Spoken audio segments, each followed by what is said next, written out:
নমস্কাৰ।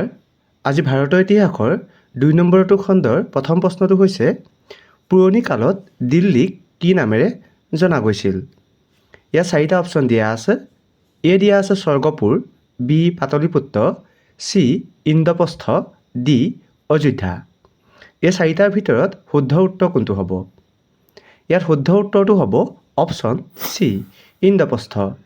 পুৰণি কালত দিল্লীক ইন্দ্ৰপ্ৰস্থ নামেৰে জনা গৈছিল।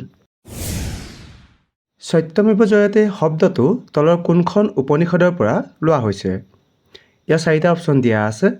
এ মুণ্ডক উপনিষদ, বি কথা উপনিষদ, চি বৃহদাৰণ্যক উপনিষদ, ডি উল্লেখিত এটাও নহয়।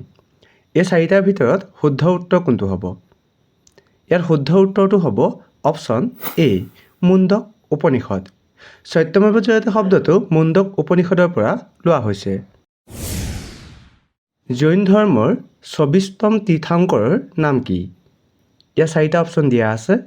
এ ঋষভনাথ, বি মহাবীৰ জৈন, চি পৰমানন্দ, ডি শংখবেগ। এই 4টা অপশ্যনৰ ভিতৰত শুদ্ধ উত্তৰ কোনটো হ'ব? ইয়াত শুদ্ধ উত্তৰটো হ'ব অপশ্যন বি মহাবীৰ। জৈন ধৰ্মৰ 24তম তীৰ্থংকৰৰ নাম হৈছে মহাবীৰ। গৌতম বুদ্ধ কোন ঠাইত জন্ম হৈছিল? ইয়াত 4টা অপশ্যন দিয়া আছে। A Kamrup, B Sarnath, C Lumbini, D Gaya. এই 4টা অপশ্যনৰ ভিতৰত শুদ্ধ উত্তৰ কোনটো হ'ব? ইয়াত শুদ্ধ উত্তৰটো হ'ব অপশ্যন চি লুম্বিনী। গৌতম বুদ্ধ লুম্বিনীত জন্মগ্ৰহণ কৰিছিল। মুদ্ৰাক্ষক কোনে ৰচনা কৰিছিল? ইয়াত 4টা অপশ্যন দিয়া আছে। A Megasthenes, B Kalidas, C Vishakha Datta, D Kautilya. এই 4গৰাকীৰ ভিতৰত শুদ্ধ উত্তৰ কোনটো হ'ব? ইয়াত শুদ্ধ উত্তৰটো হ'ব অপশ্যন চি বিশাখা দত্ত। মুদ্ৰাক্ষক বিশাখা দত্তই ৰচনা কৰিছিল। অশোকে কেতিয়া কলিংগ বিজয় কৰিছিল? ইয়াতে 4টা অপশ্যন দিয়া আছে। এ 261 খ্ৰীষ্টপূৰ্ব, বি 271 খ্ৰীষ্টপূৰ্ব, চি 275 খ্ৰীষ্টপূৰ্ব আৰু ডি দিয়া আছে 281 খ্ৰীষ্টপূৰ্ব। এই 4টা অপশ্যনৰ ভিতৰত শুদ্ধ উত্তৰ কোনটো হ'ব? ইয়াত শুদ্ধ উত্তৰটো হ'ব অপশ্যন এ 261 খ্ৰীষ্টপূৰ্ব। 261 খ্ৰীষ্টপূৰ্বত অশোকে কলিংগ বিজয় কৰিছিল। মোগল সম্ৰাট আকবৰে প্ৰৱৰ্তন কৰা ধৰ্মটোৰ নাম কি? ইয়াতে 4টা অপশ্যন দিয়া আছে। এ আকবৰ ধৰ্ম, বি আকবৰ আল্লাহ, চি দিন ই ইল্লাহি, ডি উল্লেখিত এটাও নহয়। এই 4টা অপশ্যনৰ ভিতৰত শুদ্ধ উত্তৰ কোনটো হ'ব? ইয়াত শুদ্ধ উত্তৰটো হ'ব অপশ্যন চি দিন ই ইল্লাহি। মোগল সম্ৰাট আকবৰে প্ৰৱৰ্তন কৰা ধৰ্মটোৰ নাম হৈছে দিন ই ইল্লাহি। তীৰ্থংকৰ শব্দটো কিহৰ সৈতে জড়িত? ইয়াত 4টা অপশ্যন দিয়া আছে। A Hindu, B Islam, C Jain, D খ্ৰীষ্টান। এই 4টা অপশ্যনৰ ভিতৰত শুদ্ধ উত্তৰ কোনটো হ'ব?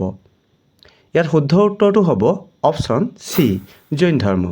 তীৰ্থংক শব্দটো জৈন ধৰ্মৰ সৈতে জড়িত। চৰক কাৰ ৰাজসভাৰ বৈদ্য আছিল? ইয়াত 4টা অপশ্যন দিয়া আছে। A Babar, B Akbar, C Ashoka, D Kanishka. এই 4টা অপশ্যনৰ ভিতৰত শুদ্ধ উত্তৰ কোনটো হ'ব? ইয়াত শুদ্ধ উত্তৰটো হ'ব অপশ্যন ডি কনিষ্ক। চৰক কনিষ্ক ৰাজসভাৰ বৈদ্য আছিল। তলত উল্লেখ কৰা কোনগৰাকী মৌৰ্য বংশৰ প্ৰতিষ্ঠাপক আছিল? ইয়াত 4টা অপশ্যন দিয়া আছে। A Samudragupta, B Chandragupta Maurya, C Harshavardhana, D Kautilya. এই 4গৰাকীৰ ভিতৰত শুদ্ধ উত্তৰ কোনটো হ'ব? ইয়াত শুদ্ধ উত্তৰটো হ'ব অপশ্যন বি চন্দ্ৰগুপ্ত মৌৰ্য। চন্দ্ৰগুপ্ত মৌৰ্য আছিল মৌৰ্য বংশৰ প্ৰতিষ্ঠাপক। এই খণ্ডত আপোনালোকলৈ আগবঢ়োৱা প্ৰশ্নটো হৈছে তলৰ কোনগৰাকীয়ে মহাৰাজাধিৰাজ উপাধি গ্ৰহণ কৰিছিল? ইয়াত 4টা অপশ্যন দিয়া আছে। এ দিয়া আছে সমুদ্ৰগুপ্ত, বি দিয়া আছে হৰ্ষবৰ্ধন, চি দিয়া আছে প্ৰথম চন্দ্ৰগুপ্ত, ডি দিয়া আছে দ্বিতীয় চন্দ্ৰগুপ্ত। এই 4টা অপশ্যনৰ ভিতৰত শুদ্ধ উত্তৰ কোনটো হ'ব আপোনালোকে কমেণ্ট কৰি জনাব। আৰু যিসকলৰ ভিডিঅ'টো চাই ভাল লাগিলে আগলৈ শ্বেয়াৰ কৰি দিব। ধন্যবাদ।